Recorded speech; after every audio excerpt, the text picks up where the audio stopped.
Operatore di cultura, scrittore, saggista, presidente del Centro Nazionale di Studi Pirandelliani, ex sindaco e presidente della provincia.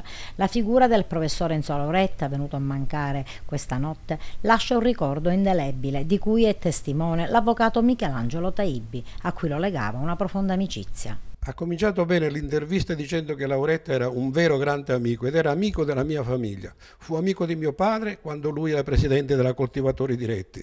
È stato grande amico di mia moglie perché è stata componente mia moglie del Centro Nazionale di Studi Pirandelliano. È stato grande amico mio nella politica. Ed infatti io sono stato con lui alla provincia quando lui fu presidente e quando io sono stato poi presidente lui è stato assessore alla cultura.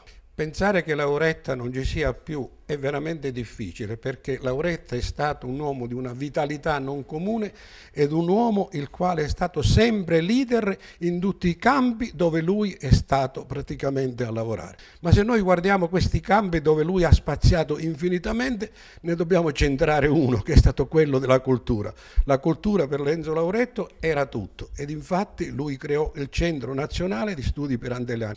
La mia amicizia è stata intensa con lui e una volta gli dissi: senti un po', quando andrai nel mondo dell'aldilà più lontano possibile, purtroppo adesso si è verificato, se ti incontra Pirandello, tu pensi che ti aggredirà oppure ti abbraccerà? Disse Michelangelo: non lo so, perché tu Pirandello lo hai svuotato intero, perché lo hai dato tutto di lui. Possibilmente che Pirandello ti abbraccia perché dice: tutto il mondo mi conosce principalmente per te, oppure ti dirà: ma perché mi hai tanto tormentato? Questa è una delle battute.